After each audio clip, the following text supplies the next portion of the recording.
Hello, everybody. Welcome back to ClapperCast, a very spooky episode as we kind of launch in our spooky season series of films. I'm your host, as always, Carson Tamar, joined by the lovely Nicolò Grasso. Nick, you're braving the storm to join me today. How are you doing today? I'm doing good. I am a bit tired, fatigued. I just come back from shooting my short film, Phantom Touch, which was a fun 3 day shoot, plus 1 day of audio recording, plus 1 day to get there, 1 day to move out. So it's been a full week almost just working on this project. But the power of Christ gave me power and strength to come on this podcast here today. Absolutely. And I believe people can still support that if through post They production, right? can, they can. Just go on coffee.com/phantom touch. If you get that sweet like final goal I've put up, I'm gonna make a documentary just talking about the inspirations, how the shoot went, what I did with the editing, because I mean, if you thought this is just a normal queer romance, it's actually also very experimental because it wouldn't be a Niccolo film if it weren't experimental. It's shot entirely at 5 frames per second. So, brace yourself for a lot of weirdo things. It's more experimental than one of the movies we're talking about today that probably should have done bolder things. But isn't it kind of experimental to put out what they did? We'll get there because today, yes, we're talking about Yeah. The Exorcist Believer. But I was like, I don't really want to do a whole episode just on that. So we're also going to talk about The Exorcist and what works there in kind of a mini review, not a full, like, we don't need to get into every detail. I do want to mention editor in chief Jack Luke Sharp was supposed to be here. A demon took him out. I don't know. I hope he's okay. Kind of weird timing to go see The Exorcist Believer and then fall physically ill. But rip him. But let's start our conversation off with the original The Exorcist. I want to specifically focus today on what works and kind of break down what is so special about that film. So then we can compare it to Exorcist Believer and see what David Gordon Green gets right in that film and what he maybe misses the mark on a little bit. And Nick, I will turn it over to Maybe. you first. What are your overall thoughts and overall appreciations towards The Exorcist? It's a masterpiece, like plain and simple in my book. Um, I have a history with this film mainly because Italy, Catholic country, lots of spooky things. Growing up in my household, there was a bit of superstition. Like you just don't watch some movies because you're inviting evil in your house. And one of those movies was The Exorcist, and so it was always like the forbidden fruit. Like gosh, oh man, like that was something you worked towards too. I started out like super scared of horror when I was little, having nightmares just watching. I remember like watching the trailer for The Sixth Sense. It was like 15 seconds long on TV before another movie. Freaked me out. Had nightmares for weeks for The Sixth Sense. And so that since then I've built up towards appreciating horror. And this is actually the 10th anniversary of me watching The Exorcist. I remember watching it. I'm not 100% sure about like the dates themselves, but I remember it was either right before or right after The Conjuring came out, which was August 2023 here in Italy. And I remember like watching them, I think maybe like The Exorcist a couple of weeks before at home. And I was like, man, I wouldn't say this was as scary as I expected it to be, but I really connected with it in ways I couldn't really, I don't know, intellectualize back then. I was like 15, almost 16 years old. But then I revisited it a couple of times, and during my master's degree, I also got the book by William Peter Blatty. I read it, I rewatched the movie, and I was like, you know what? This is legit just one of the best of all time. And why is that? What is my reason to say why does this work? And I think we can focus on small little things, and we will. But I think the primary one is that William Peter Blatty, William Friedkin, and everyone working on this, they are not trying to scare you. They are not here to make a horror film. They're here to make a damn good drama. Damn good drama. And that's what I really dislike about some of the negative comments about The Exorcist that some people have, especially, like very cynical youths who watch it nowadays. It's like, wasn't scary. Ugh, I laughed at the effects. Like, that's not the point. That's not the point. You can watch the movie and not be scared. But it's so much more than just, little girl is possessed, her head rotates, there's puking and whatnot. Like, there's so much more to that. I love it. I love it. I can't wait to delve deeper into it. I'm curious to know your thoughts and history with this. Sure. I mean, first getting my history with it. I mean, I kind of have a double-edged like sword on why I did not interact with this film at all until high school. First off, my family just like for some reason did not watch movies. Like I did not watch like a lot of movies. Also, very religious. I was baptized. I I worked at a church, even though I wasn't really religious at the time that I worked at the church. So I had a very similar situation where like even if we were gonna watch a horror film or watch a film, sure as hell it would not have been The Exorcist. And I also was, against horror, let's say, because I have a bigger, older sister, and she traumatized me with Chucky. She traumatized me with going to haunted houses, and she loved oh, to scare me. So I was like, fuck horror. I was like, I don't do movies anyway, but fuck horror. But then high school hits, or really middle school, I discover a love for film. I start to kind of dip my toe into horror films. And then at a Halloween party in high school, I want to say my first year in high school, I watched The Exorcist. And we were like, this shit sucks. We were like, this is boring. We oh, were like, this, but in context, a high fair school enough. Halloween party where we're wanting to have fun and spookiness. And we're like, we're not even giving it the time of day. And we were just like, this is slow. This is not the vibe that we were going for. So Mhm. I don't really watch The Exorcist until this year, going into Exorcist Believer, where I interact with this franchise really for the first time. And rewatching The Exorcist, yeah, it's a really good film. I don't think it's perfect. Maybe just because the lack of history, it's not a 5-star film for me, and a lot of classics are. I find a lot of classic horror films, especially like the first Halloween, I'm not really a big fan of. Mhm. But this film definitely still is really good. Friedkin does a great job building the drama, as you mentioned. I think that is such a brilliant angle. And when it comes to horror, when it comes to film in general, I think that narrative strength, that soul, that character within the feature is so critically important to creating an investing experience. And this film nails it out of the park. What really stands out to me is the final bit with the demon, and especially because the practical effects, which like I know I'm preaching to the choir here. It's not a new take, but the fact that we're on the 50th anniversary of this film and it still looks flawless. I mean, and yes, there's some silly moments where like the bed is shaking and you know how they're doing it. You're not like, oh, Yeah. this is crazy.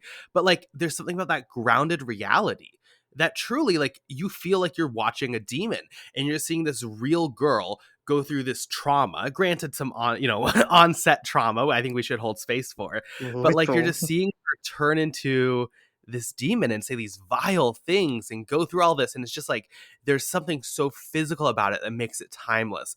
There's not a single film in this franchise, and I was just on the Uncut Gems podcast where we talked about the prequels. I watched the other sequels. We'll talk about David Gordon Green's sequel here, but like no other film is this visceral and this grounded and this physical, and so much of that comes from the effects that I think this is a film you can continue returning to in another 50 years and it's going to hold up just as well. So I really appreciate it. Even if I'm not seeing necessarily the 5-star rating, I still think it's quite excellent. Yeah. I get it. I get it completely, to be honest.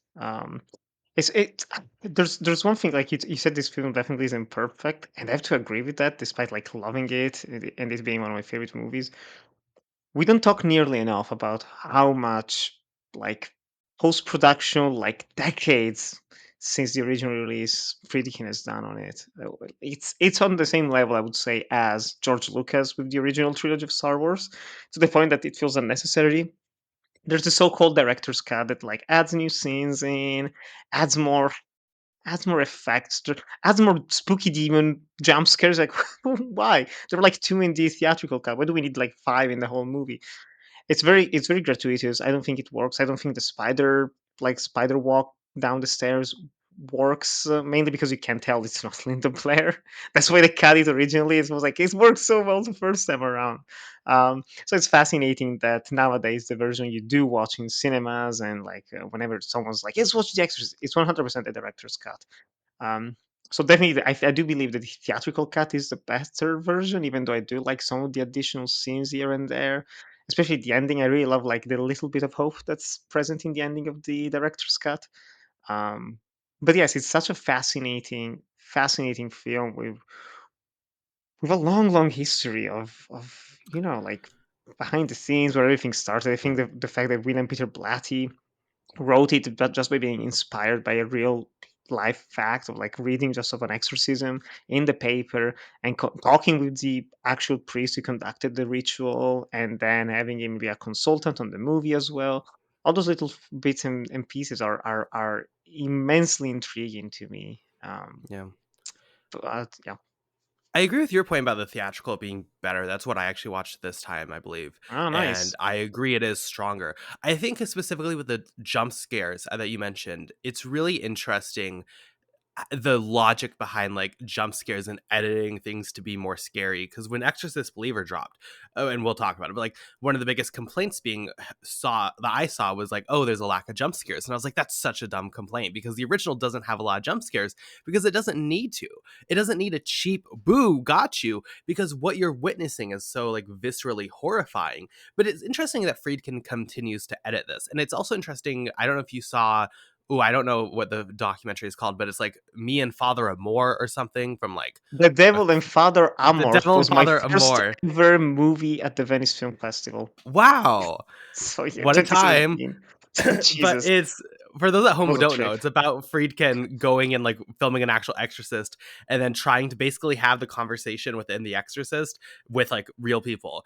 And it's not a great film, but specifically in that, it's super interesting that he edits the actual exorcist, and the entire gimmick is like it's a document, you're supposed to see the real exorcism, but he edits the voices to be more creepy, which is like I think really dumb. But like it's interesting how he seemingly even lost the like confidence and like an exorcism and the weight of that is enough to hold its own, and you have to edit it to be scarier, because that's my favorite moments in the exorcist when it comes to like horror. And I do actually appreciate the larger conversation within the film that I feel like a lot of people miss, which is like, how does science and religion go hand to hand? This isn't really a Mhm. film like, the point of the film is not look at the spooky demon. It's what does this mean for the world, and what does it mean for these characters on all these different spectrums of faith and science. But like it's continually the jump scares and horror in general.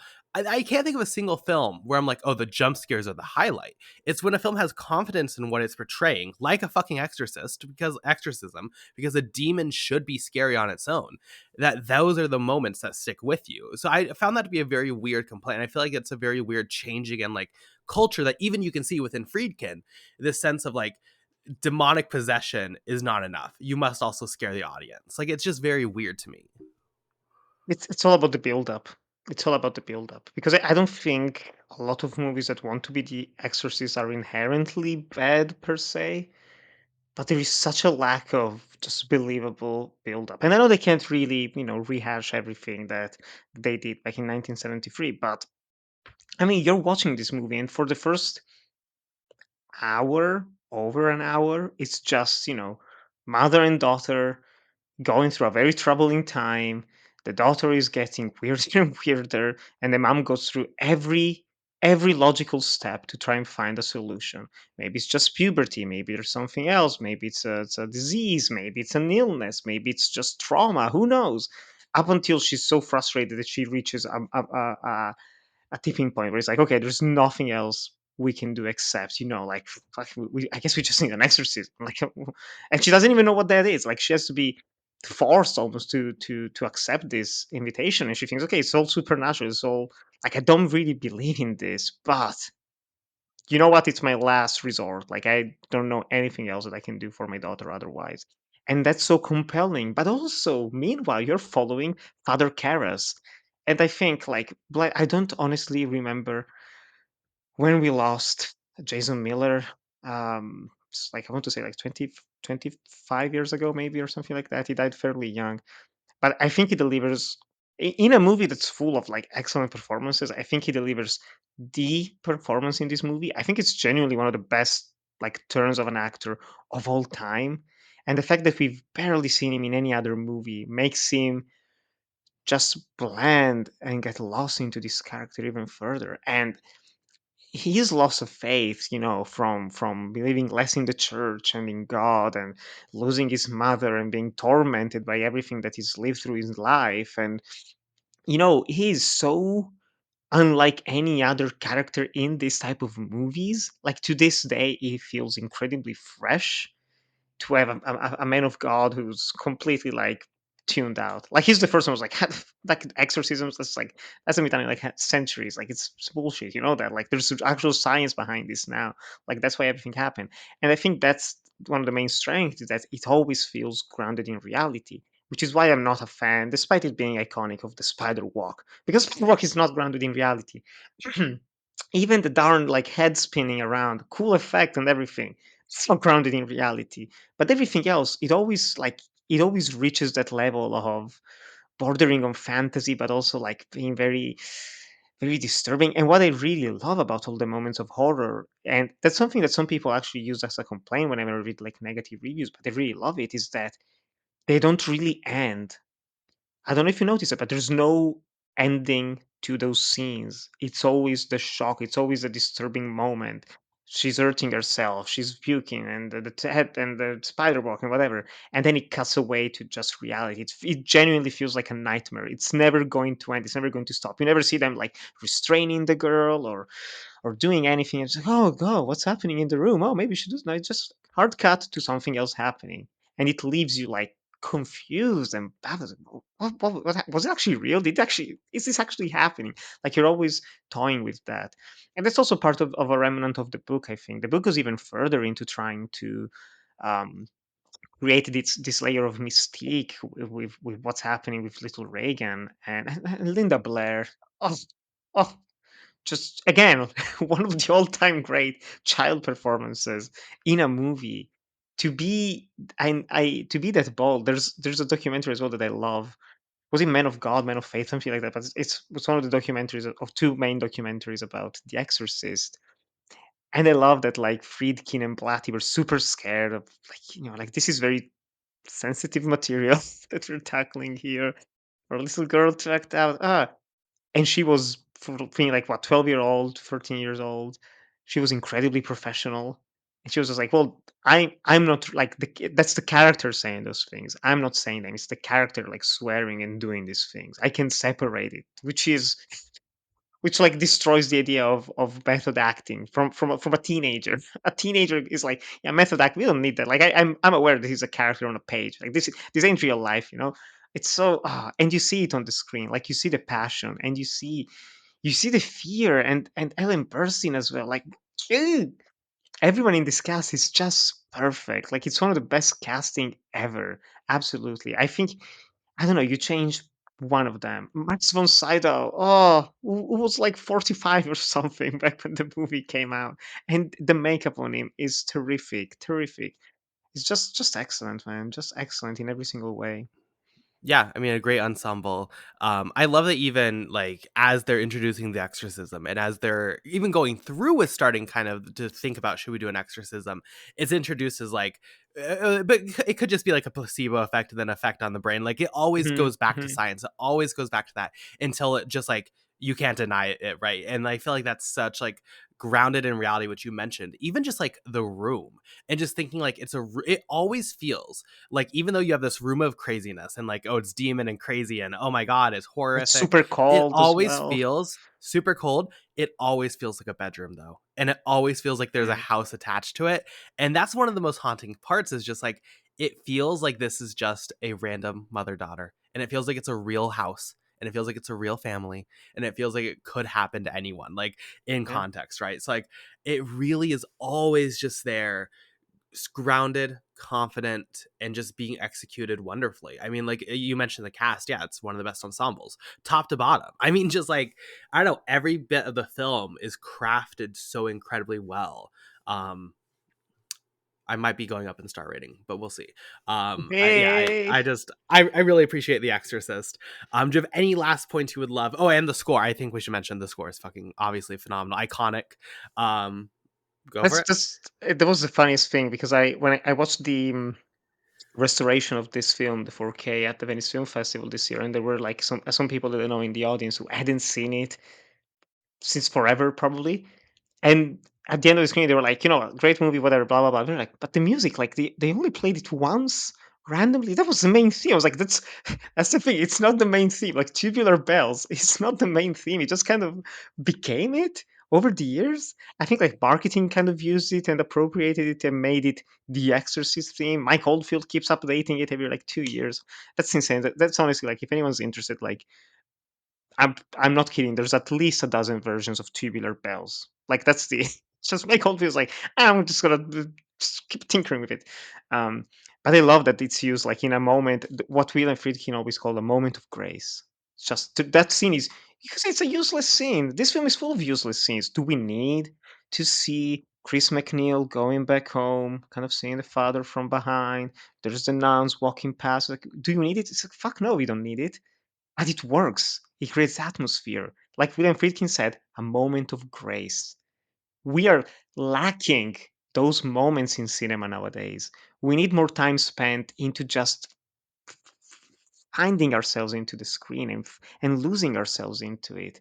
Instead of, like it's about the narrative, it's about like shit happening, which we'll talk about with another movie that has no grace whatsoever. But it's so beautiful. And yes, like the score, absolutely. And I'll say another shout out of the cast because like one of my favorite characters, Lieutenant Kinderman, played by Lee Cobb. Just like I was going to say I could watch an entire movie just about him, and the funny thing is that it actually exists. It's The Exorcist Free. It's about Lieutenant Kinderman. So just such a great character. Just so he comes on screen. He's a movie nerd. He's always trying to get someone to go to the movies with him, and you see as well how calculating he is because he seems a bit dumb, but he's actually using that to mask his detective skills. Just it's everything is so on point. The camera work, the cinematography, like outside of the classic like poster shot. One of the crazy things, like you're watching the movie, and it's like, okay, you know, shot walking up the stairs. Normal ass shot. It's like, well, it's 1973 without Steadicam. Like Steadicam doesn't exist. They don't have advanced lighting techniques to actually like pull it off effortlessly without creating shadows for like three people carrying a dude over this stretcher. It's insane. Like everything. I think you said like it feels so modern. It's been 50 years and it feels it's not contemporary. It's timeless. That's the word. It's just timeless. Give it another like But 5 years, it is 10 years, timeless in 20 years. execution, but it's also so like perfectly broods in such a specific 1970s cinema way. Like it's a Mhm. perfect blending of like those two identities. But yeah, I mean, it's so funny that I watched this film probably like 3 weeks ago, maybe a month ago, and like even him walking by with the nuns, like him running, like those shots, like I just remember them. Like, and I've seen, I can't remember most scenes from most films after a month, but like there's something so lived in, you're right, about this world. Mhm. I love that they just like go to the movies. I love that he just like goes for a run. I love like all these little things that agree. It brings you into this world and makes you feel like you're living there and you feel that. And it adds so much to when it finally builds to its epic, grandness in this house. Um, Which is grand, but it's very restrained. Like it's very, not The Conjuring. The house is shaking and there's the demon now. And it's like no, no, yeah, no. Like the most extreme shot in that is probably the statue of the demon just appearing into mist, which is so just unsettling. I think it's probably the most unsettling shot with Reagan with the arm stretched out yeah, and the shadow appearing and the statue appearing. And even then, yeah. like we were talking about the grounding in reality and everything, spoilers for a 50-year-old movie that everyone has seen knows about, but like the fact that you don't really get an answer as to why and not father what's the I'm blanking on the father's name, the Max von Sydow. Father Marin. Why Father Marin dies. He's like, did the demon kill him? I don't know. She doesn't look. She looks actually shocked that he's dead. Was it like a heart attack or something? Is this a long Yeah. and curse? Like all those little things, and it's the fall down the stairs. She's just like, oh. And you know what's one thing that I really really just pissed me off while watching this movie is Oh, that you get the first shot of the stairs and all I could think about was the fuck is this Ghosted, the Chris Evans and Anna de Armas movie, where they run up the stairs of The Exorcist, and I'm like, I'm sitting here wanting to watch The Exorcist, and my mind is going to this like cheapo made-for-TV movie that has ruined The Exorcist. That's where my mind went. Um, amazing. but no, the ending, I think it's incredible. It's so beautiful. Yeah.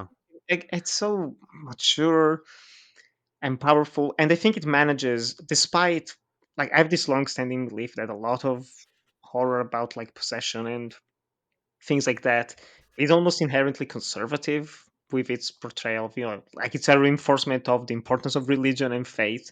But I Sure. think it manages to transcend that message, because of who made it. Because you have William Peter Blatty, heavily religious man, William Friedkin, not religious at all.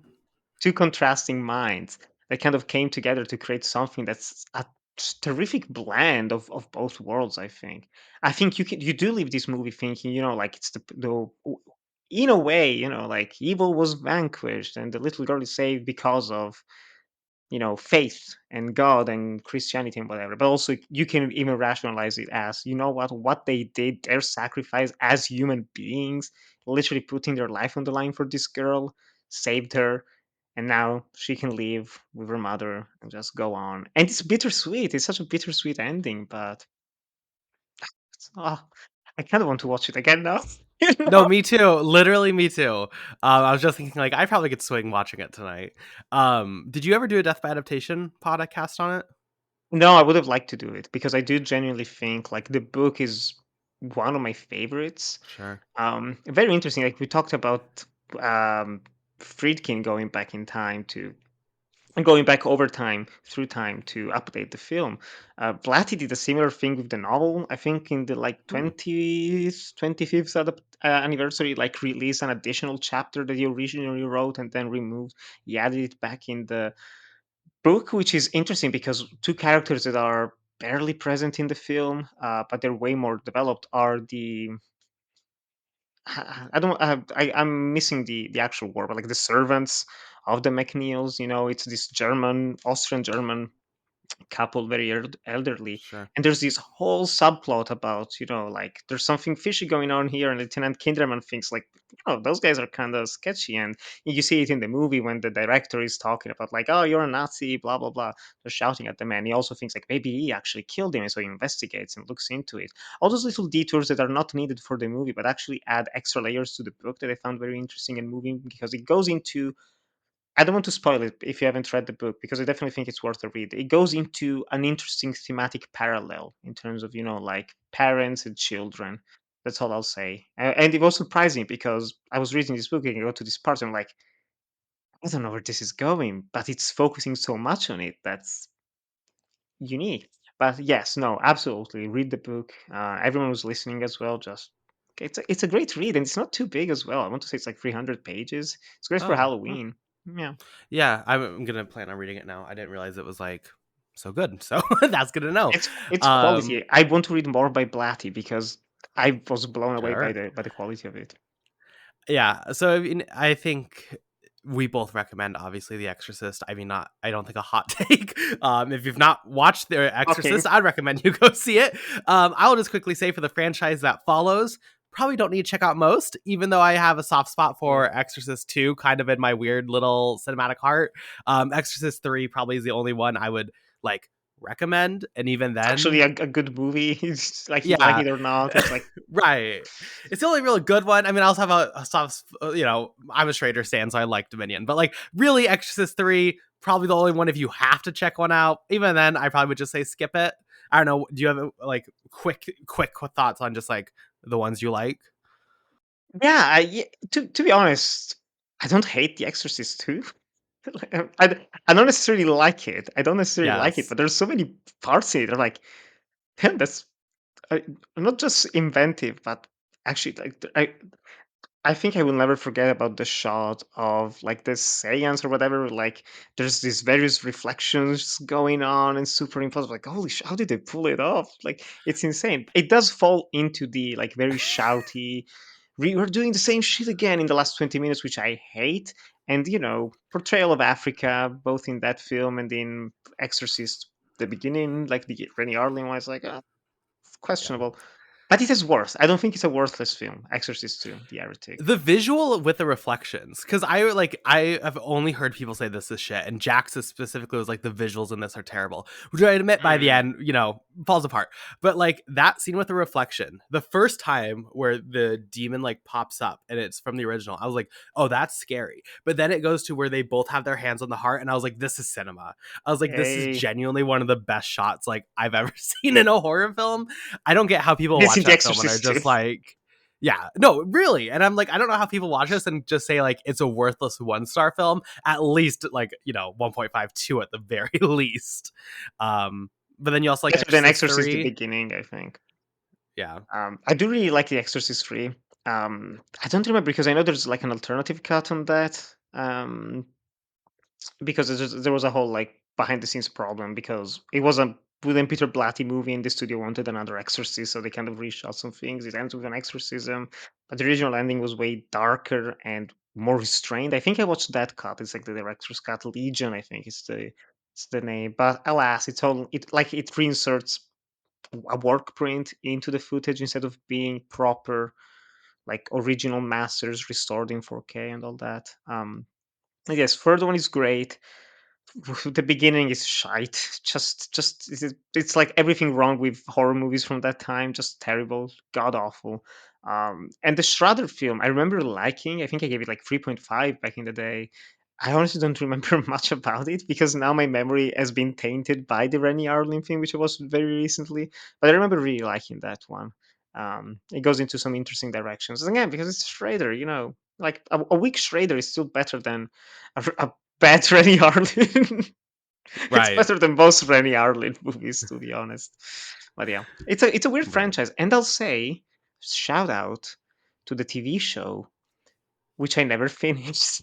But I remember I watched like almost the entire first season when I was going to uni, and then I kind of skipped a week because I had like exams, and I never went back to it. And I feel bad, and I've been meaning to rewatch it because I remember thinking, this is good. Like this is better than it has any right to be. And it gets to there's like a twist towards the end of the first season that, Hmm. it actually is a sequel, kind of a legacy sequel in its own way. It's like, holy shit, Fascinating. look at that. Because Jack Yeah. saw the first episode and was like, it's really good. So now that I'm hearing it's really good from you, I might need to check it out. Hey. I'm just finishing, like, almost caught up on Chucky, but I really am enjoying having a horror TV show. So I might check out the Exorcist show then if it's streaming somewhere, because I've heard now from 2 trusted sources it's good. So I don't remember where it's we'll see. stream. It's definitely on streaming. I'm sure of it. It's like maybe Amazon Prime. It's I on don't know. Hulu in America, Hulu. at There you least. go. I mean, maybe it's like on So Disney Plus here. Yeah, yeah, yeah. So the natural place for Exorcist to be, Disney Plus. my favorite Um, horror content. You know, right. I want to watch some Well, horror. Just Disney honestly, Plus. it can be scary sometimes going through Disney. I'll give you that. They're putting AI background extras now in Oh, movies. I saw that clip. It was it's that was actually so bad. scary, unsettling. That's like one of the scariest things I've seen this year. Just this Truly weird a jump Asian scare. man with no shirt on and no nipples. Just what the fuck? What? That's the thing about Disney is you think they would at least have money to like, do it well, right? And just nope, it's like the worst possible AI you could possibly see. Um, but now that we've talked about the franchise of The Exorcist, let's move ahead 50 years after the first one came out to The Exorcist Believer, the film that was scared Taylor Swift, so it moved release dates. Let's take a look at the film and then we'll come back and discuss. Hey, you found her? What are you and Catherine doing out there in those woods? We were just walking and walking. That's all I remember. Angela, can you tell your dad how long you were gone? A few hours. Baby, you've been gone 3 days.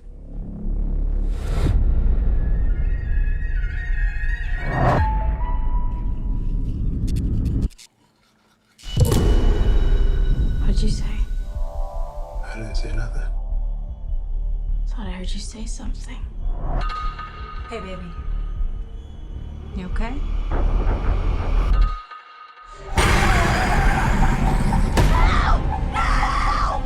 Wherever those girls went, they brought something back with them.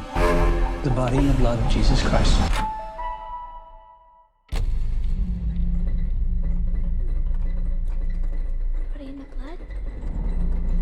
the blood? Catherine.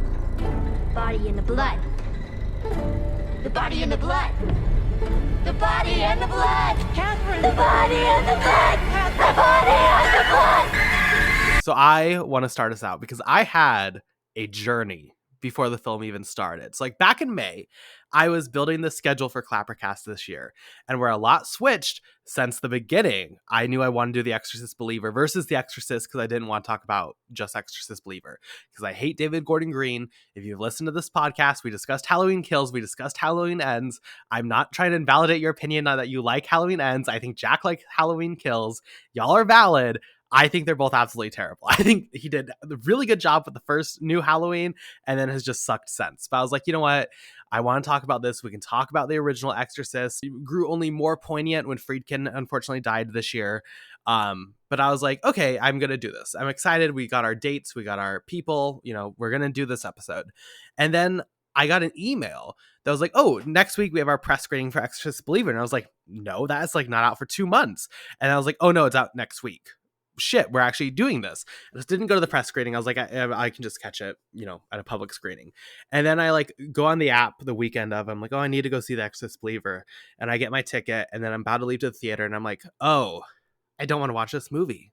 You know, not that I can judge a movie without seeing it, but I was like, I know if it was not for the podcast, I would not be seeing this film. And I also know every fiber in my body is telling me this is going to be a poor experience, to the point where I'm like, is there a way I can cancel this episode?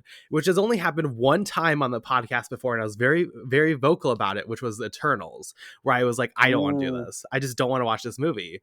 But I had that same exact experience. So I was like, no, Nick saw the film already. Jack is going to see it. That was a fucking lie. He's not on the episode. But I was like, you know what? I'm going to push through. I'm going to do this for David, for Friedkin, for the culture, right? So I go watch this movie completely alone in the theater, which I was like already like, that's hilarious that it's doing so bad. I'm just like one of the only times I've truly had not a soul in the theater with me. Jesus. But it turned out to be very grateful for that, because as the runtime went on, as the film started, I started audibly laughing more than I have since, as most I've laughed since Bros, genuinely, and I've seen quite a few comedies since then. This film is, in my opinion, one of the worst films of the year. It is like embarrassingly bad. It's so funny because David Gordon Green started strong with Halloween and then had Halloween Kills. That was like, for me, I was like, not, you know, really rough thematic pieces, but you know what? Some good set pieces. I'm willing to say he just let this one brew too much during COVID, whatever. Halloween Ends came out. I was like, oh, this is like really bad in every way. Then this film is just like, everyone gets progressively worse. I mean, like, as a meme, I genuinely think you can go and have a good time because it's so bad. But in every way that this is trying to be serious, I think it's just like a disaster. I'm going to leave specifics until later in the conversation, but just like overall, so much worse than even I could imagine. Like truly every choice in this film. And then like when you get into like it's bombing, they have to make 3 of these on, like they have a contract for 3 of these. They paid $400 million for the rights for these films. It's just like, how do you not laugh? How do you not laugh at this film? Nick, what are your thoughts? Maybe you did like Halloween Ends, so maybe this one didn't speak to you. I love Halloween Ends. I think it's one of the most interesting Halloween sequels. Except when it actually wants to be an Halloween sequel. It's just one of those weird things. No, I do like it. I don't mind David Gordon Green in general. Like I've enjoyed some of his comedies. You know, just like it was very good and super creepy in freaking Bones and all. You know, just shocker. The best thing he's done the past 5 years for sure. Um, I was I don't want to say I was looking forward to this movie because it wasn't really, but there was one moment. There were 2 things that made me go like, well, 3 things. One of them was the podcast. Maybe go like, I'll watch it. I'll watch it for the podcast just to talk about at least the good Exorcist if this is bad. Second thing, I remember I watched the trailer, the first one, and I was like, okay, this doesn't look good. But then at the end, there are those flashes where it's like black and white, and some are like inverted color shots. I was like, holy shit, that's sick. If they actually do that in the movie, I'm gonna be blown away. I'm like, oh, I have to watch this. I have to watch this. And then I found out in my multiplex Opening day, they were giving out pop sockets, Exorcist Believer themed pop sockets. I was like, I'm definitely going just to get my free pop socket. And I get there, free at 10 p.m., the first screening ever of The Exorcist Believer, and they didn't have the pop sockets. No. And I was like, why? They're like, no, it didn't come. I was like, are they coming later? Like, maybe just check with us at the end of the movie. And I went back and they didn't have the pop sockets. I was like, why not? So it was the main thing. I was like, I'm going to have a pop socket. And I was very upset. And so already I went into the screening, a bit upset. It's the biggest screen in my area. It's almost like 700 seats or something. There were three of us in the entire screening room. And of course we were like right next to each other in three rows. It was like one guy in front of me and one guy like 2 rows behind me. The guy 2 rows behind me was doing, I don't know, was very loud during the trailers. And then he just fell asleep like halfway through the first act and he slept for the entirety of the movie, including the intermission, because we still have intermissions with like music and like, go get a milkshake at the bar. It was, I came back, I was like, just like zoned out. I was like, fine. The guy in front of me spent the first 15 to 20 minutes of the movie playing Monopoly Go on his phone. Then he just started looking at the screen and then was like, "Ah, maybe what am I watching again?" He just started playing full volume the trailer for Exorcist Believer on his phone, kind of like holding it like that and looking at it. Okay, yeah, right move. It's kind of like that. Then he dropped it and he started like laughing and like talking to the screen. So I was like, well, at least he's having a good time. Play some Monopoly Go. Um, I was miserable during this screening. I don't want to say it's the worst movie of the year because I watched Expendables 4, but it's close. It's very close, at least of what I've seen. Just why? Just why? I really don't know. Like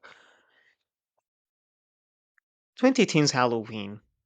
Like it, hate it. At least it had kind of a reason behind it. It's been a few years. Laurie Strode has trauma. Bring her back. Michael might bring him back. Murder spree. It's fun. It's fun. Repeat some things, change some others. It's fun. It works. Just what's the point of Exorcist Believer? What's the point of this being a trilogy? Just there are so many questions behind this. It feels like a scam. It doesn't feel like a legit movie that's made by people who care about it, both behind and in front of the camera. I'm baffled. There's so much that's wrong in here. Are we gonna talk spoilers? Because we're talking Oh, okay, Yeah, okay. go. Let's go for spoilers. Just we don't need Ellen Burstyn in this movie at all, and she's I don't. I'm super happy that she's in this movie because she managed to open, what was it, like an acting coaching program or something in some university. So bless her for like fighting for, I don't know. I hope like $50 million or some bullshit like that just to come back for 2 minutes.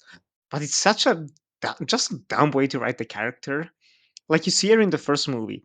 She's a fighter. She wants to do everything that's best for her daughter, but she's not giving in to all these men who are doing these things. And then she puts her trust into the priests. She's already seen a lot of shit. She's tired. They want to hide some of the worst things for her because it can be traumatic. It's like, damn, okay, that's cool. That's a cool character. It's interesting. And she's happy at the end and everything. And then in this film, David Gordon Green is like, oh no, you know what happened to Chris McNeil? She wrote a freaking like expose book about everything that happened, like the story of my daughter's possession, and the daughter rightfully like cut her out of her life. She's like, fuck off, mom! Like you're exploiting my tragedy that I don't even remember anything about. Like, go away. And she's talking badly about the priests. She's like, oh yeah, they didn't let me in because of the patriarchy. Those dumb priests. I should have been there in that room. Like, nice, nice. Nice. These two men like died and were sweating. One of them was like 85 years old. It's just like what's it's so like I was that's the moment where I like zoned out when we got to her. I was just like, man, making movies is such a long process. Just so long. It takes so long, so much money, right, Carson? It's David Gordon Green and his writing partners like actually wrote those words on the page. They got approved. Like Ellen Bernstein like received the script and had to read. Like, what was she thinking when she read them the first time? I want to know that. I want to know that. It's so. Ah, how did you feel about like her character in this film and everything? That's just Well, it wasn't good. I wouldn't say like well written. I think David Gordon Green is at the weakest when he tries to bring politics into things. I think that's where Halloween mm, Kills loses mm. the plot, is when he's trying to have this like political statement within it.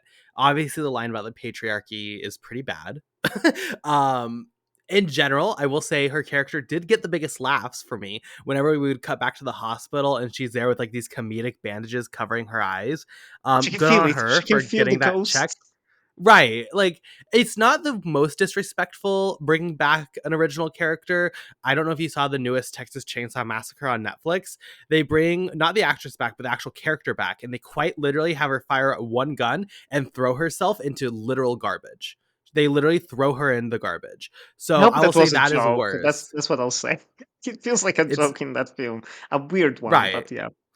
And here it's being completely authentic, though. Let's be clear with that. Like, every part of this film, you can tell they think they're doing something, which is like they're not. um so no, her character was definitely really bad, but I think overall, like, the characters, whether it's due to the writing or the performances, were bad.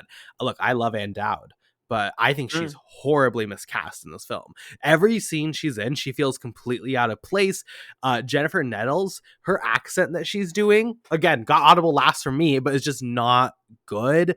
um Ellen Burstyn, like, I don't know, it is not good at all. Funny, but like, I don't know. As you mentioned, like, what is the point of this? Wait, right? What is the point of bringing back these characters that like have a natural weight to them if you project it in the right way and you write it in the right way, right?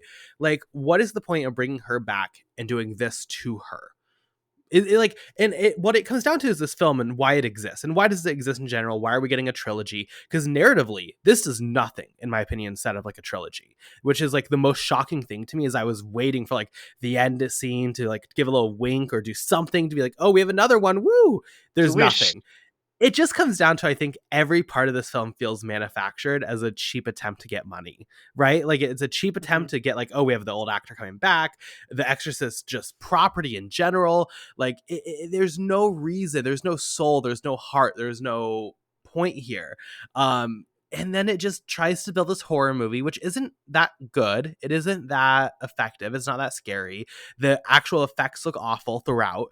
There's a Mm. scene where like you have the blood coming from the vagina and it like goes like the hospital cloak and it looks like CGI terror. It's like awful. It's like comedically bad. The actual kids, once they get possessed, look terrible. It doesn't look scary. It has like this weird like it doesn't work for me. And then you have the whole like Avengers Assemble moment with the religions, which again, hilarious. But like, what are we doing narratively? What is the point of this? I can't wait until they do this again. Like, every time they grow and grow, and then in the third film they do this again, but like Tom Cruise shows up like in his fighter jet with all the Yeah. Scientologists, and it's like, this is what's gonna end the demon. um I guess there's something as they hear about like, oh, we're exploring the different religions and how like that collectively is shared. Like, there's a power there, but like nothing works. There's just nothing. It's so bad, but it's also so funny. Like, that's the thing. Like, I keep coming back to is just like, it at least is entertainingly bad. Kind of like that Texas Chainsaw Massacre on Netflix, where like you can watch that and I think have a great time, but it's just like, I don't know. And you also get one shot, right? Like, this is the Exorcist reboot. There's no way. Like, what are they going to do for a sequel to get people? Like, obviously this is bombing, but like, if this didn't get people in the seats, what can you possibly do for two, much less three? I have no idea. I really don't. It got to a point where I thought it keeps teasing something that's way more interesting than what we're getting. And it comes early on where it's, the basic premise for those who are listening and don't know, is like two girls get lost in the woods trying to do a ritual to contact one of the girl's dead mother. Goes wrong. They come back like 3 days later. They don't know what's happened. They don't know how long they've been away. And then, whoops, they have a demon inside. Cool. Okay. But one of the things that was interesting is like, oh, like their feet are burned. It's like they're stepping on coal. And what one thing they say is like, maybe they actually like went to hell. And I was like, oh, interesting, odd, but interesting. I was like, at least it's something different than just possessed girls. And towards the end, you have like these visions, and one of the girls is like finds herself in this underworld. I don't know what the fuck's going on there, but I was like, okay, this is cool. This is interesting. It ends like drag me to hell, literally like drag me to hell. I was like, oh, cool. Like, I want more of that. Like, if you're trying to do something new and different, just embrace that craziness. Like, show me. Are we actually going to see hell and like actual demons in the next one? Maybe, I don't know. And I kept hoping those moments would come. Um, Even then, like in the trailer, when they used the black and white footage and it was like a high contrast, like that actually looks really good. I don't think this looks. That's the other thing. Is like this movie is not incompetently made in terms of like technically it's very efficient. CGI is dodgy as fuck. I'll agree on that. There's like a part. I don't know what's happening. It's like they're rotting from the inside and there's like vapors coming out of their bodies. Like it's a literal cloud of like, I don't know, just sickness. Just weird, just weird. um but all those moments add up. It's like, like the makeup isn't bad. I actually kind of like the makeup on the girls, to be honest, like compared to other possession films that go way out there with it. I thought it was very unsettling to me. There was just something odd about, like eyebrows and all the little cuts was really uncomfortable. But yeah, I don't get it. I don't get anything. Like, it's so safe. I think the idea of having multiple religions kind of coming together is cool in theory, but in the way they do it, it's the safest religions because it's not really like multiple religions. It's just different interpretations of the Christian faith. It's not like we get Muslims. It's not like we get Jewish people. It's not like we get anything like that. It's the safest things. It's like, yeah, I do voodoo, but I still believe in Jesus. Okay, cool. What about you? Well, I'm a evangelical. Cool. I'm a just Catholic Church like standard guys. Like, amazing, nice. Let's roll, people. Just what's yeah, I guess. Just it's yeah, it was frustrating. I was like hoping for, because I'm not the biggest I don't like Halloween Kills. I do like Halloween Ends, but I'll say that at least both of them go with like fucking bonkers ideas towards the end. And I was waiting for this to tip into that realm where I could be like, okay, yes, I'm laughing at it. I'm not really enjoying it. It's not good, but at least it gave me something new, something different. And what it gives me is just same movie, but I don't know, just two little girls possessed. For almost 2 hours, very long runtime. So long. Felt longer than it was, but still way too long. I think it's also key to mention, like, there is this, as you mentioned with the original Exorcist, there is like a somewhat, I don't want to say controversial per se, but it's like it's a choice to have a film that's like, a religion is real, right? Like, we're backing Mhm, religion, mhm. whatever. In this film, there is not necessarily, I would not say like Exorcist, well, that's the headline, right? We should make Exorcist believer anti-abortion film. But there is like this weird plot where the guy is like, oh, has to like a lot of this is caused because he chose the wife's health over having the baby born, and like the baby's like pissed, like, you didn't pick me, blah blah blah, and like it does read as anti-abortion, and it's very very odd to me. Again, David Gordon Green politics do not mix with me. Pineapple Express guy, shockingly, I don't think should be making political statements. But just adding to like the bizarreness of it is just like, you have the Avengers assemble with the Christian religions. Agreed, it's not diverse, let's be clear. But like, then you also have that whole plot, which reads as incredibly like not problematic per se, but just like clearly lacking in thought, right? And I think that's like David Gordon Green's MO in horror films for me, is just like, it is clear to me that it reads like there's just such a lack of thought to everything you're doing. In Halloween Kills, it was the whole evil dies tonight. I think, like, again, you have a premise, but you don't know how to execute that. Yeah. Halloween Ends, for me, again, like, there is something genuinely possibly interesting you could be doing with Corey and like that whole story. For me, it was not executed in a way that was interesting. Again, an initial idea, didn't really figure out how to do it for me. Exorcist Believer, again, interesting ideas, right? With the cross sections of religion, with all this stuff, but it's not thought out to where it's actually saying anything poignant. It's not entertaining how it's meaning to be entertaining. It's not that scary. I agree that like there's the jump scares are scary because naturally just having a loud noise. They were so Except I must loud. say, They were so there loud. Yes, so loud. But there is a point early on where I don't know if you ever played the scary maze game where like you do it and then like this horribly like fake demon pops up. There's a Yeah, yeah, scene yeah, yeah, early, yeah. shockingly early on in the film where they flash basically like the same image was what I was gathering from it, and they just do that as a jump scare, and it feels like you're playing the scary maze game. And genuinely, like again, so entertaining in the wrong of ways. But like, what is this film accomplishing? I don't know. There are people who are walking away from this film being like 4 stars. Not many of them, but like I don't know what they're seeing in this, because I see decent ideas throughout where I can see like a pitch of this being really worthwhile in points. But I don't know. And also like, I don't know, Ellen Burstyn just doesn't want to be there. Also, just like we know that. So like that It's doesn't very help. clear. Like, yeah, like it just feels like there's no like meditation to build craft in how we're portraying these ideas. It doesn't feel like anyone really wants to be there or has like their soul or heart set into this.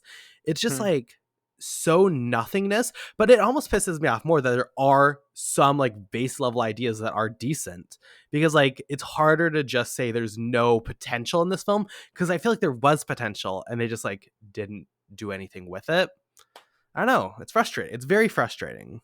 Yes, I think possession movies at this point, well, not just this point, like they got to this point like 20 years ago, to be honest.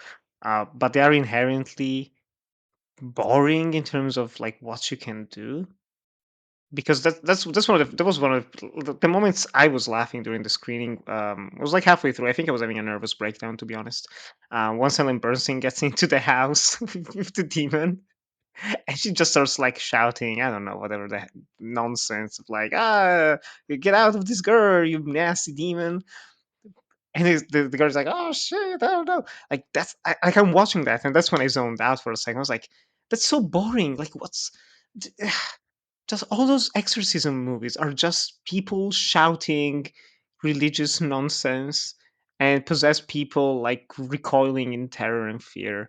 Just that's we've seen that 1,000 times. Why does it work in the original? Because not only not only do you have those moments actually performed by, men of faith who do this as a profession, they're performing a ritual, but they also pinpoint like some of the potential ways that can be explained, because like you have that scene with Father Karras who goes to meet Reagan for the first time, and he like blesses her with holy water, and she's like screaming and screeching, and then he goes out, he's like, well, I don't think it's possession because it's actually like normal tap water. It's like it's not actually blessed in any way, and she was still acting like something was happening. I was like, okay, that's super interesting, but like that's something that differentiates it from every other possession movie, and this is coming from kind of the original movie that created a lot of the cliches. And so I'm watching Exorcist Believer, and I'm like, why is this so tired? Like, why did I have more fun watching The Nun 2? Why did I have more fun watching The Pope's Exorcist, which is actually about the Father Amorth of the documentary that we were talking about? Hell yeah. Like, I'm watching that movie and it ends like Russell Crowe. Spoilers for that movie, but like, go watch it. It's on Netflix US, I think, right now. Like, gets fucking possessed. There's like burning shit. Everything's collapsing. There's Iron Maidens, demons coming out of the water. Uh-oh. It's cinema. It's cinema, and I'm watching freaking Exorcist Believer, and it's giving me nothing. Just nothing. That's the most frustrating part. And I will say, at least it tries to build character in the first part. Fails completely, because Leslie Odom Jr., good actor, the character has potential. You could say it's like, you can do something interesting with that, but then it gets so crowded with other characters that get nothing to do. Like you get the whole like part at the end where they gather around all the people for the exorcism. I was like, I barely remember these characters. I think I saw like one of the priests in one scene, the voodoo lady in two scenes, the friend is in one scene. Like, just who cares? And out because she's and out, Just that's why I recognize her. But like, it's so it's shocking that something this dull came out of not just David Gordon Green, but like even Blumhouse. I thought they were kind of, I don't know. I was optimistic. I thought they improved things over the past couple of years, 3, 4 years. Like at least even some of their worst movies managed to do something new, something fresh. With this Yeah. one, what you doing? What are you doing? It feels like such wasted potential. But even then, like the main problem is that we genuinely do not need this movie. And I know there's always the case for, well, we don't need any movie. It's like it's fair. Not every movie needs to exist. Barely any movie needs to exist. But in the actual sense of like even business logic, like we don't need this movie. The Exorcist is a recognizable brand, but it's not financially successful. Outside of the original, almost every single other Exorcist related project has failed. They canceled the TV show after 2 seasons, and that's like 6 years ago. What's changed since then? I don't know. And meanwhile, The Nun, Pope Exorcist, and all the other like bullshit movies make a shit ton of money. Why do they make? Actually, that's something like why do you think people flocked to Russell Crowe riding a Vespa around Italy and Spain, and they didn't flock to Exorcist Believer? I mean, it's exactly what you mentioned. It's Russell Crowe on a Vespa riding around Spain, but like Just wow. right? Like that is something that, and I like it is like I think original horror sells better because like when you look at Exorcist Believer, number one, every single piece of promotional material for this seemed terrible, but also now you have the Posters, Exorcist man. Oh, franchise. The posters are shot. It's genuinely, I think, the worst posters I've seen for a film. But like when you look at The Exorcist, you also have this franchise where outside of the original one, 50 years ago, there's not been a single film that like widely is accepted as being really good or worthwhile or mhm. this big success. Like it's a 50 years ago, right? And there's this expectation with mainstream horror that like if you love The Exorcist, you're not going to be like, oh, I really think they're going to nail Exorcist Believer. There's this thought in horror, and especially franchise horror, that it's going to be reinforced by this last 20 years that reinforces it's going to be bad in some way. It doesn't help that both Blumhouse and David Gordon Green's names have been somewhat hurt by Halloween and Mm. the reception to the later Halloween films. This was announced or confirmed after the first Halloween, I believe, that was this huge hit, both commercially and financially. Financially made a shit ton of money, which is why I'm sure they thought we can just do this where we bring these old properties back. I think they failed to recognize like just how important Jamie Lee Curtis was to advertising Halloween, and like that's the reason people went to see Halloween was because Jamie Lee Curtis did one hell of a job making it seem like a big deal. It wasn't just because, oh, we're so excited for the new Halloween film. And I think we're seeing that if you put effort in craft, there's a way to get people back in. Saw X is doing pretty good numbers right now, and it's got a really good reception. Yeah. But we've just been reinforced. Like, if you're going to go to a horror film, I feel like it either has to have something within it that has this faith that it's going to be good. Mhm. A24, I think, really hits us out of the park. Where if you have an A24 horror film, there's a perception, and I think I'm not saying everyone is good. Beau is Afraid is worse, in my opinion, than Exorcist Believer. But No. like, there's this thought that like Hereditary is good, right? Midsommar is good. This is a studio that produces good things or distributes good things. Like there's this faith that's going to be good, or something like the Pope Exorcist, where there's a faith that it's going to be fun and crazy and be worthwhile. Just being connected to a franchise, I don't think is enough for horror. And you Mhm. continually, because of films like this and Texas Chainsaw Massacre, the later Halloween films, the later, of pretty much every franchise, I guess you could say, there's a perception that franchise horror is not going to be good. So unless you're a major fan of the franchise, which also like The Exorcist, it's not as popular as like Scream or Halloween, where you have, or Friday the 13th or Nightmare, where you have that like iconic character. Not a lot of people are out there like, ooh, I'm the demon from The Exorcist, right? It's like the fandom is smaller also, and it's harder to build iconography towards if you want to include the franchise, which also like literally every film but the first one just gets completely ignored and like bulldozed over. So it's not even like we have a franchise where like, oh, you have these diehard fans that like have been to every single, Halloween film, right? So just for a million reasons, I think this was the wrong franchise to do this with. It was a franchise where you needed to have craft. If this came from like Ari Aster and A24, there would be this faith that it would be good that I think more people would be willing to give it the time of day. The perception going into the film was that it's going to be terrible. It was terrible. Why do it? I think Blumhouse, it's so frustrating. You mentioned Blumhouse. Like for the longest time, probably for the last decade, they really were like the horror studio where like there was faith if you had a Blumhouse original project, especially like, oh, that's probably going to be something creative. It's probably going to be something worthwhile. They had Mm. hit after hit after hit.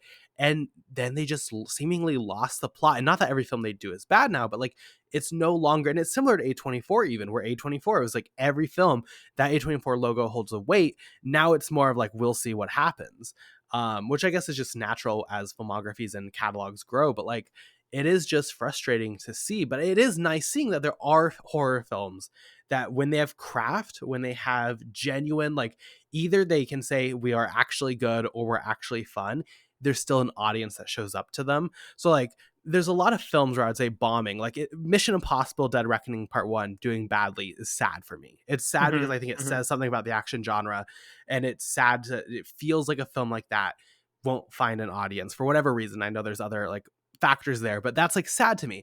I'm not sad that The Exorcist Believer bombed. If anything, I'm kind of happy because it just shows you can't do this anymore. And as long as other good horror films are not being effective, we're not killing the genre. Hopefully this pushes Blumhouse and David Gordon Green and whoever else is involved in horror to know that you can't do what you did with Exorcist Believer and just get away with it, right? So I don't know. I also feel like it was just like, why wasn't this also on Peacock? I know why, but like when every other release, like the release has so many issues. The last 2 Halloween films also streamed on Peacock the same day. Five Nights at Freddy's is streaming on Peacock the same day. Very different, world of horror. But like, I don't know why this wasn't on Peacock. So at least you could maybe get people who weren't willing to go to the theater to see it, be like, oh, I'll give it a chance. I think it's just because they knew it was going to be bad. I think that's the truth about everything, about it moving from Taylor Swift. I think the truth about it not going to Peacock, how they pretty much buried this release in multiple ways. Like, I think they just knew this was going to be bad and they just didn't want people to see it in hopes that this just skates by. And then with Exorcist 2 or Exorcist, what is it? Deceiver, I think it's called. Deceiver, yeah. Maybe they can soft reboot their reboot and just be like, hey guys, we're back. It doesn't make sense to me. I don't know. And the fact that there's 2 more of these, I think also we're getting this like franchise and sequel fatigue. You can no longer announce that things are a shared universe. You can no longer announce things are a trilogy. People reject that notion. Thank God, because it just sucks. It's so bad most of the time.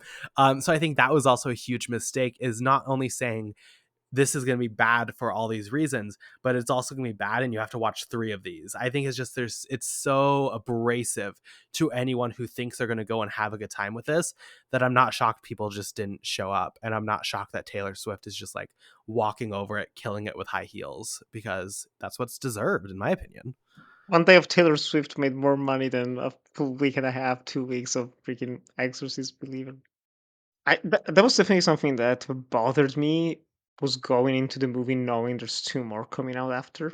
And that's something that wasn't announced. Like, I remember watching Halloween, I would say like the first week it came out, the 2018 one. I went to the cinema, I was like, fuck yeah, let's new Halloween. Michael Myers will probably come back because this is making bank, whatever, but it wasn't announced. And you watch the movie and it's like, it's a good movie, it's a good movie. Ending, hearing breathing. Will he come back? Ah, fuck, of course, Michael Myers, he'll always come back. But if he doesn't, it's fine. And if he does, I'll be there because I enjoyed this movie. And like you said, like you finish watching Exorcist Believer and you don't know where it's going. And if it were just its own standalone film, it'd be one thing, but knowing there's 2 more. Just where can they go? Where can they go? Like I'm curious to know, like what would you need in the promotion of the movie, be it the plot, be it casting or something like that Sure. makes you go, you know what? I'll be there. I'll be there for Exorcist Deceiver and for Exorcist Justin Bieber, whatever the hell the third one's named, whenever they announce it, if they announce it, if it comes out. I think it has to just be like, you have to, specifically behind the camera, have just a talent I have faith in, right? I don't think there's anything like because I know you can cut a trailer correctly, right? Like I know you can edit like a trailer. I know you can type up a really solid sounding plot, description. I think it has to be behind the camera someone I would trust and someone who I have faith in. But I think like for that, you also then have to give up your control as a studio, and you have to be willing for them to turn it into their own project, something the Exorcist franchise struggled with Paul Schrader.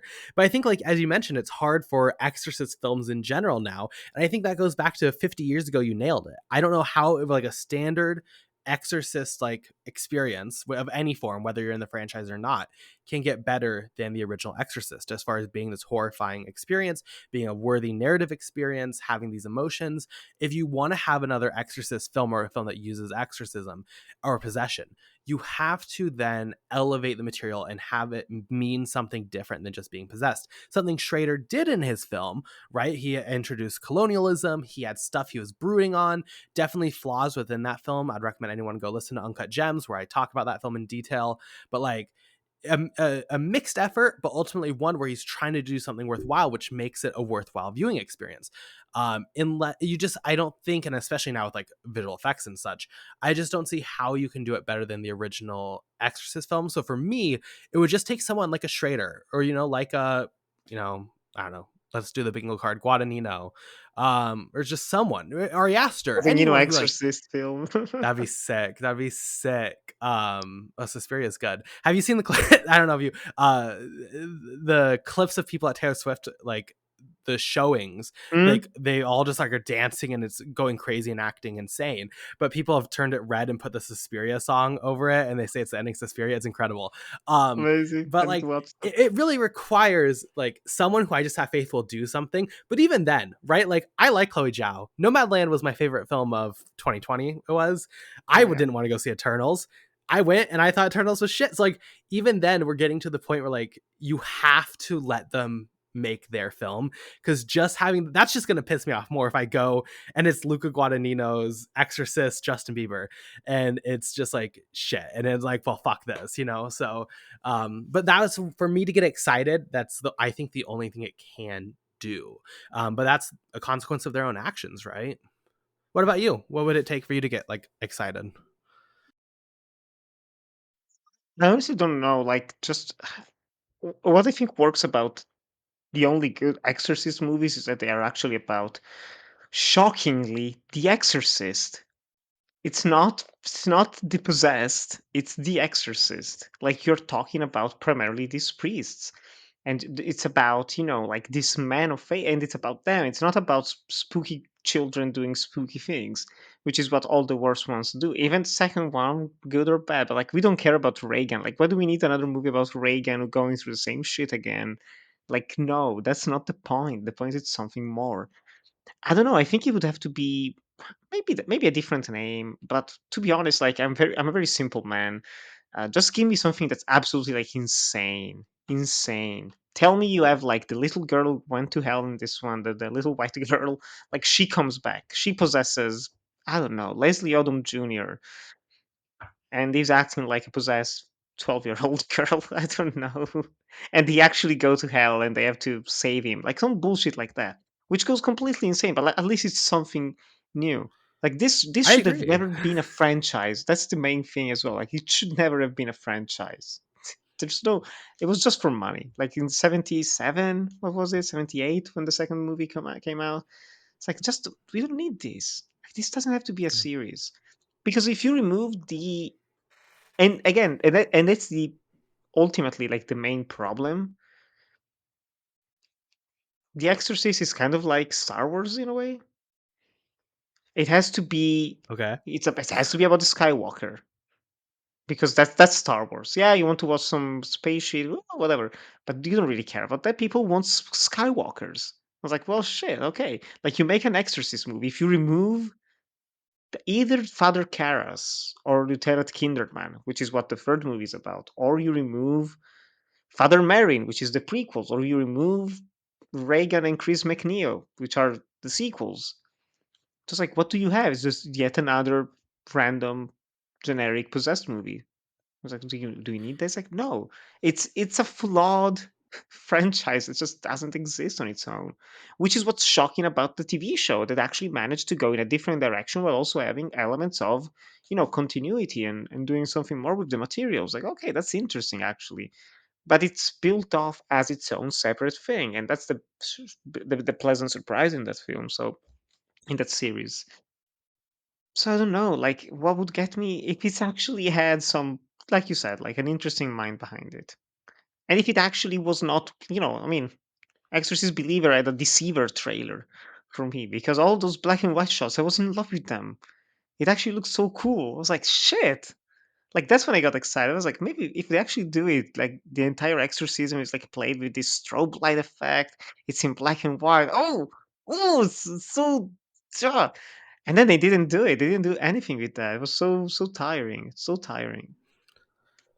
I agree. I just would like if they went crazy. Like I know, like I mentioned, like wanting to like people who are more like serious directors, and like yes, I appreciate serious films. But, like I would love if they just went like full on camp crazy, right? Like Mm. go like Von Trier, like go something, just do something crazy, right? Have like Abel Ferrara come in and do Exorcist 2. Why not? Like just The something man. like I am so down for horror. And I think there's such a worthy place for horror to be just like a fun ride. I think back to like Barbarian, even though that one like has more serious craft to it. I want it to be like well made, but like, just give us like, yeah, have them go to hell and have it be like a buddy, like road trip movie through hell with like an exorcist or something like, just something. I agree. Like I'll take anything other than just like the boring, cold, dull seriousness that they delivered. Like I think there's such a place for horror to either go really, really scary and horrifying, like a Hereditary, let's say, or you can go or with like added narrative depth and like generational trauma. Like that's a direction for horror, but also like fun horror. The Japanese movie House, I think it's called, like pretty iconic.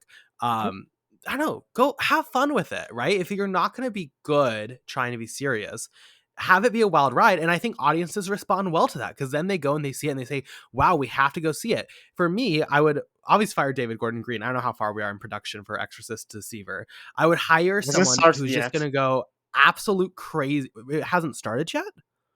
Oh, they're not. Just writing and pre-production, man. Well, it's dated for what, March 2025. So boy, they better get on that. But I would fire David. I would hire someone who's just going to go absolutely crazy with it. I would put it on Peacock and theaters because I don't think people will go to the theaters for it. So at least on Peacock, hopefully we get eyes on it. They will watch it and say, this is batshit insane. I want to experience it in a theater. Get a sense of like, you have to see this film. It's insane and fun. And then, did we ruin the Exorcist franchise and ruin like the beautiful like poet, like the darkness of the original? And like, sorry, Friedkin, I know this is your baby. I'm not trying to ruin it, but like at least then it would be interesting. People would go see it and it would be fun, right? And that Can't be worse than Friedkin, this. I will take my viewing experience being fun over Friedkin's legacy personally. Love you, Friedkin. So like, I'll take that. Ideally though, just cancel it and never do one of these again. But like if we have to, I agree, go in a crazy direction. That's, I, I think, a beautiful part of horror. Part of me is thinking they might cancel it, but also they did spend $400 million on this, so they're gonna like squeeze every single cent they can. Just make it like a 5 million production. Right. According to Jack, they like contractually have to make it. I don't know the specifics of it, but like apparently they can switch him to just be streaming if they really want to just bury him and do it like nothingness. But like, yeah, they spent $400 million past So production much. costs, which are millions. Like they're not going to make production costs back. Like there's no way they think like we're going to have like horror like who even owns it? Universal, Universal right? now, yeah. They got it from Okay, so Morgan Creek. Universal, so they can't think like Universal Studios, they have their like annual Halloween horror nights. They can't think like having an Exorcist house is going to make $400 million.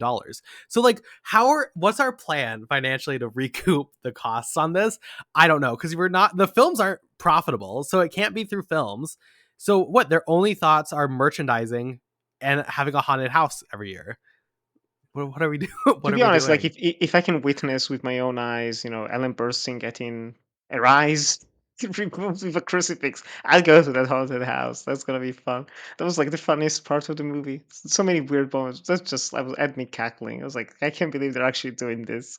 I can't believe they've introduced a character that everyone loves. They shit on it, and then they just have her lie in bed without eyes. Yeah, I can't believe Uh, we kept coming back to it. And the bandages look, I mean, I cannot express enough. I don't know if like this is medically like how it properly would be handled. The I bandages look guess. terrible. I mean, it's awful. It is like laughably bad. It is like, yeah, There's like these I don't know. giant like pans over her It's eyes. It's like, huge. It's huge. And like she sits up and like looks around. Like it's so funny. I imagine like I would give so much money to have been on set that day and just seeing the video, like you're recording and be like, what, like, how do you just say like, that's it, we got it? Like, how was that? And then editing, and then oh like the man. test screenings, and throughout everything, we're just like, that's good. It made it to the final cut. God, it's just, I don't know. It's I like don't three get or it. 4 days of working, I think. Like I bet she worked less than a week on this movie. Less Oh, than a week. I love it. Like, if there's anything, take the money Queen. from the melon. Right. And then she used it for good too. I mean, that's a queen. That's the only good thing to Um come out of this movie, to be honest. Outside of like, production crew getting paid. oh The fact yeah. that she got this done was like nice. They also got back Linda. I honestly didn't know they were going to have Linda Blair at the end. That was like, Oh, I was like, oh no. I was like, no, this opens a whole like branch of possibilities for the sequel that I don't want to see. I don't want to see it. Um, yeah. I don't want to see her, to be honest. I was like great actress when she was younger. She hasn't been the best recently, and just like I don't know, it's the Nicole Kidman effect. She just looks too weird. Like, why did you do that to yourself, Linda? Just with the surgery, you don't need it. Like, Yeah. why?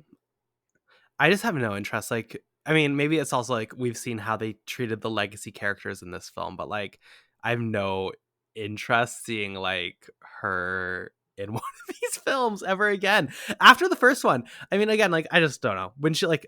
I just wish it ended with the first one. There's never been a time since then where like she came back because she came back for what, like a brief thing in one of the other ones. Like, there's just Linda never been a Blair? time where I've thought, yeah, Just the right. second one. That's it. The second one, right? There's never been a time where I'm like, oh, I want to see her story continue when I'm watching the ending of that first one, right? Like the story No. of any of this, right? Like I've Yes. never once. That's the best part about this franchise is like I've never once been like I want a sequel or prequel to any of this, but like certainly not with her character. I just want her to like go live her life, right? She made it through, right? Let's focus on if you have to do more, focus on the demon, focus on other people, but like I don't know, let her live. And now she's just back. I don't know. I can't believe that like there's no hint towards the sequel. Like truly shocking to me. But I will be back in 2025 to review it, of course, because we are fans of cinema. Oh, you're gluttons for punishment. Right. I think Jack actually made the right move getting sick. I think he went out and like did something to force himself to get sick. I think he made the right move today. Are there any last thoughts on The Exorcist Believer that you would like to share today, Nick? No, no, I'm spent on this movie. Like, I can't wait to just forget about it.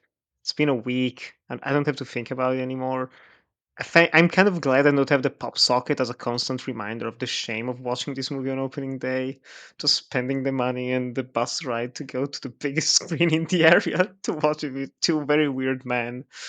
Um, I've like honestly, people want like kind of different recommendations for like exorcist movies that try to do something different. I think the three that I would recommend, outside of like Pope's Exorcist, because it's actually very fun. There's this whole thing about people talking movies that's in Italy as well. There have been complaints about, like other actors, blah, blah, blah. Bullshit. You get freaking Pope's Exorcist, this cheapo B exorcism possessed horror movie, and it actually has, Russell Crowe speak Italian for the majority of it. Actors are supposed to like you get Spanish actors talking in Spanish, Italians talking in Italian. Russell Crowe does the best job he can speaking Italian. He's trying, and I was watching. I was like, damn, the commitment on it, and it's actually fun. But anyway, outside of the Pope's Exorcist, what I would recommend are because I wrote them down. Like I love The Conjuring, but I think The Conjuring 2 is just so emotional for me. Even though it has created a lot of problems with the genre for the past few years. Deliver Us from Evil from Scott Derrickson. I actually thought it was a very interesting angle because it kind of goes back to The Exorcist, based on a true story. It's about a cop who actually had to deal with some possessions and whatnot. It's a cool angle. I think it's a cool angle. It has a cool use of the doors break on through to the other side. That's interesting and very campy. But also, I think was one of the most underrated movies about possessions and whatnot. Constantine, my boy Keanu Reeves, is actually really solid. The opening scene is like an excellent short film in its own right. It's a better Exorcist movie than Exorcist the Believer.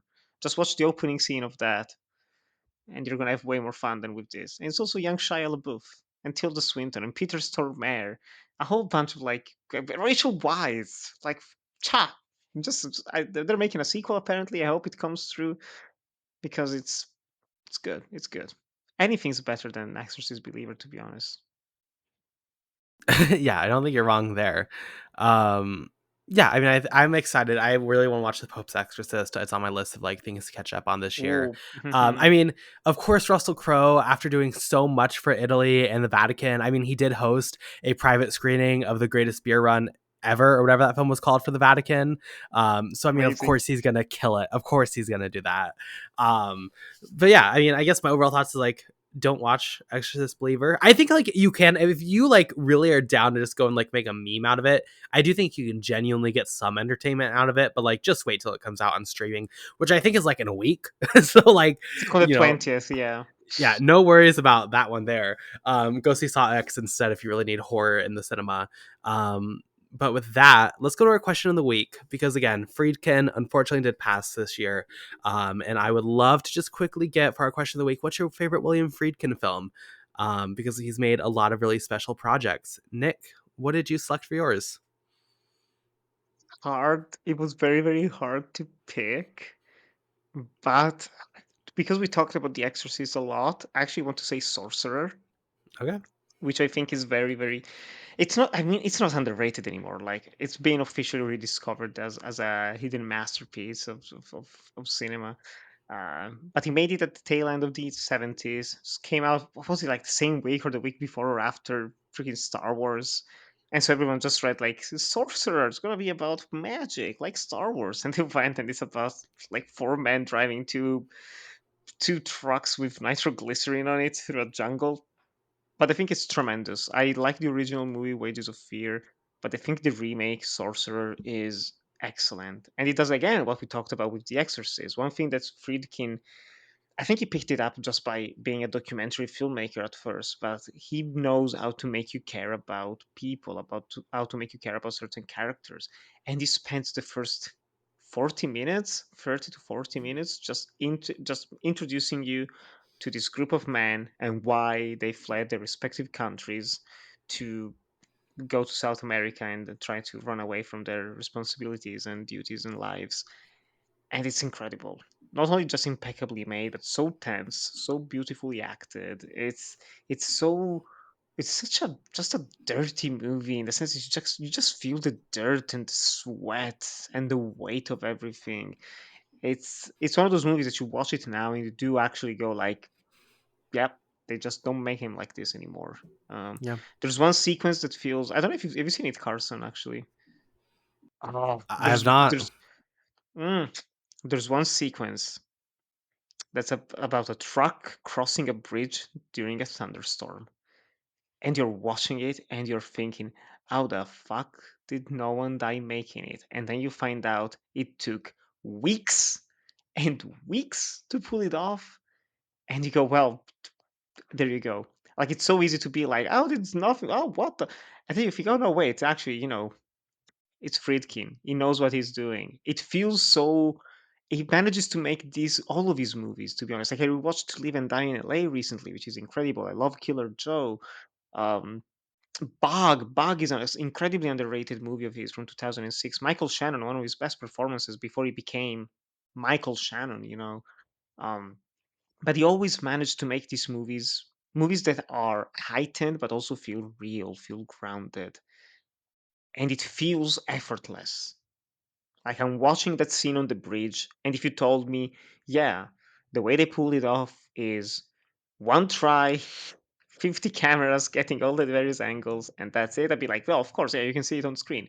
And instead, no, it's actually meticulously calculated, but it doesn't feel like it. Like that was Friedkin.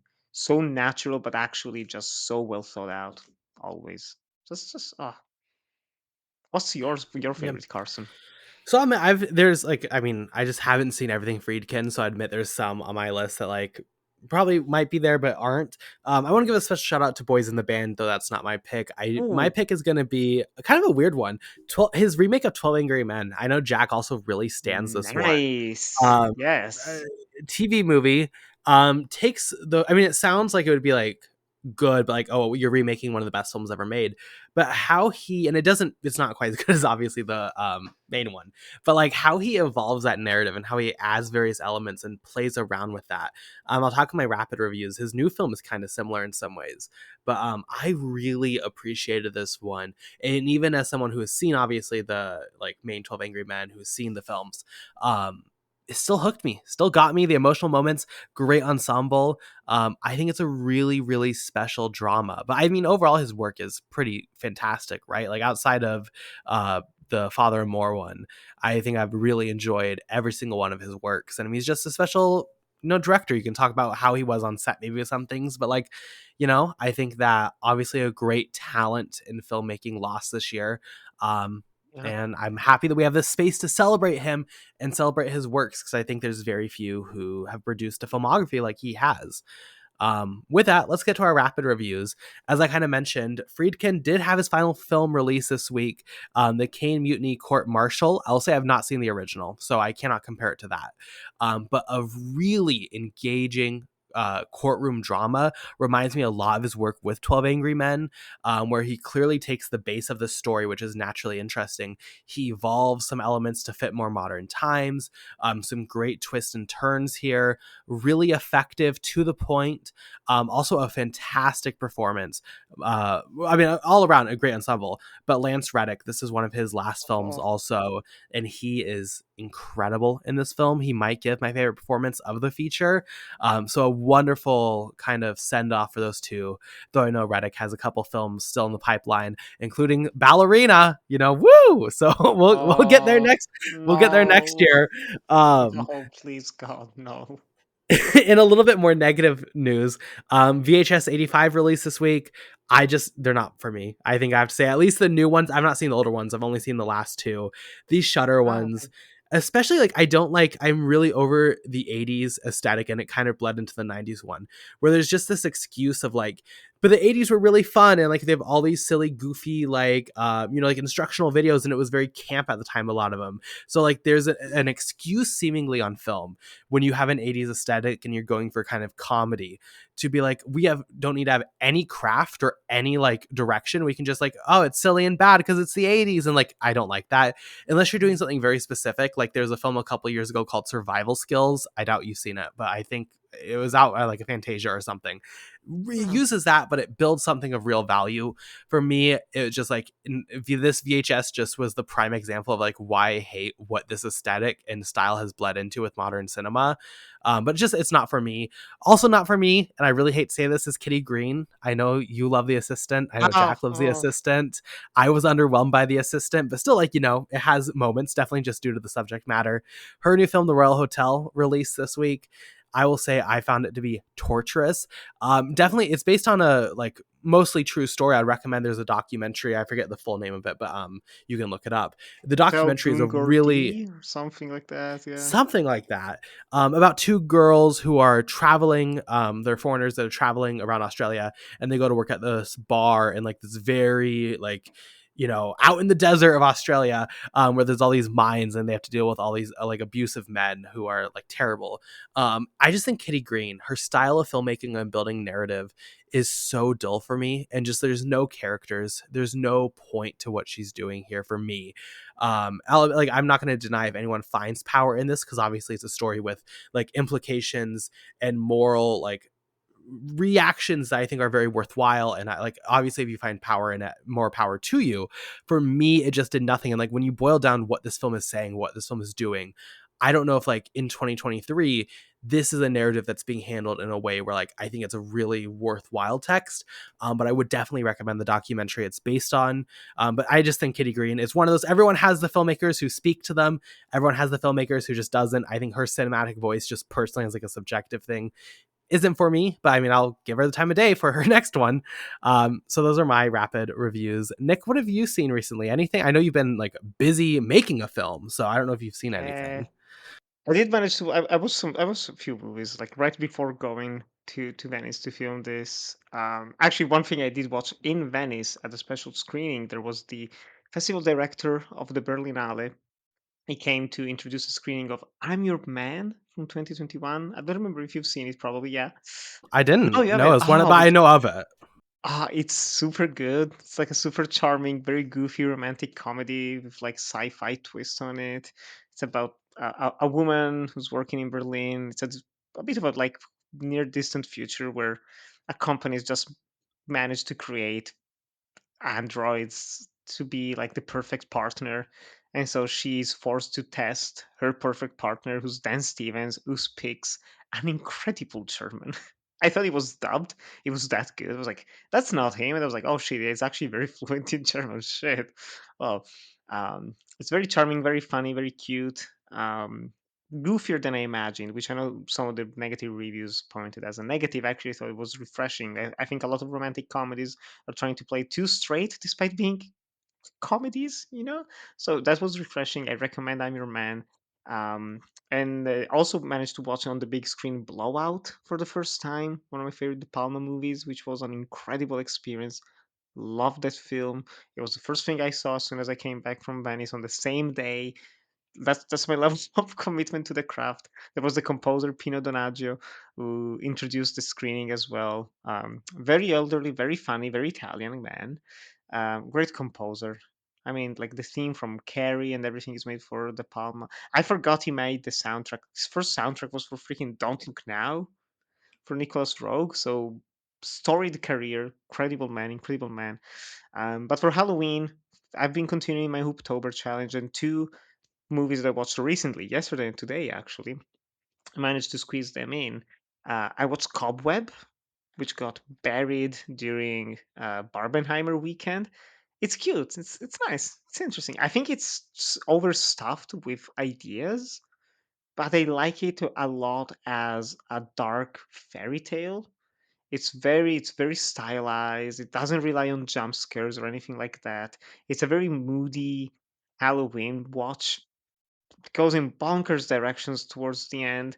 Um, Touches on some interesting themes, doesn't really explore them in any way, which is the only shame, I think. But otherwise, Anthony Starr and Lizzie Kaplan, very good performances. There's the little kid. I think he was in Last Voyage of the Demeter. Just, just skip that. Skip that. Um, but good movie, Cobweb. I would recommend it. It's a pleasant surprise. And the biggest surprise of the season, even though it shouldn't come as a surprise, was my first viewing of Nightbreed by Clive Barker, which I just watched today. You know me, Carson. Love me, Clive Barker. Love Hellraiser. Love his books of blood. Um, he directed this film, Nightbreed, based on this book, Cabal. It's so good. It's less of a horror movie, more of like a straightforward fantasy. It's about like, and again, Clive Barker, very, very, very gay author. There's a lot of over text. It's not subtext, it's just over text here, where it's like, these monsters, they're living in their own underground community, and the people hate them. And you have David Cronenberg playing like a serial killer doctor who's trying to kill them all, and he goes around wearing a weird mask, which was very surprising. You have a lot of very interesting makeup for these creatures. I find it very funny that it's a movie about like these monsters who are not understood by society, who are hated for who they are, or forced to live together. And the studio just watched it. It was like, but monsters are good in here. Like, are they supposed to be bad? Just like that's a fucking point. Um, Very well worth a watch. I think it was a delight. It's very fun, bit too long, but I did watch the director's cut because I know like the theatrical was maligned, was not the original vision of Clive Barker. The studio re-edited it, but recently, I think like 9 years ago, this extended cut came out. Well worth checking out. Well worth checking out. Nightbreed and just Clive Barker in general. That's a little nugget. Just read one of his short stories. Read one of his short stories. Read Hellbound Heart. Read whatever you want. It's just incredible. Just queer horror at its finest. Gotta love it. I'm excited. In a couple weeks we're gonna be doing our Halloween special, and we're gonna be talking about Universal Monsters, which has some queer horror in it, so that's gonna be a fun Yay. conversation. With that, Nick, I think that's gonna do it for our episode today. We made it through The Exorcist Believer, which feels like a huge weight off my chest. Where can we find Oh, you yes. on social media? You can find me on Twitter and Instagram, just at NickyGran97 with links to everything there. I'm on Letterboxd, I'm on YouTube and Vimeo at Enjoy the Movies. And as I said before, if you want to support my short film, just the post production process, and a lot of the good pasta and quality food that we ate during the shoot, you can support the project on coffee.com/Phantom Touch to get an early screener. Just so you know, you're gonna be one of the first people to watch it. I'm excited to get started on it. Yeah, just if you love romance, if you've ever been in a long distance relationship, anything like that, it's probably very touching. A lot of people who worked on the project, queers and not, found it very, very personal to themselves. So, I hope Love it is. resonate with you. That's what Romance love is is. universal, right? It is, it is. You can find me on Twitter at BP_movie reviews. Letterboxd, just Carson Tamar. Thank you so much for listening/watching. It's been a big month for us. We have our Saw Patrol double pair of episodes, one for Saw X, one for Paw Patrol the Mighty Movie. Those are out. Our Patreon review of How to Talk to Girls at Parties is out. A little spooky for you and Jack, because I know both, well, at least Jack didn't like the film, but that was a really fun one. And then, as I mentioned, Halloween Day coming out, our Universal Monsters special. We're reviewing 4 classic Universal Monster films. I want to say it's definitely Dracula, Frankenstein, Invisible Man, and I want to say The Mummy. I think those are the 4. So we're going to be bringing that to you. Hopefully Jack is better for that. Thank you so much for listening, watching, supporting, and we'll be back then. See you then. Goodbye.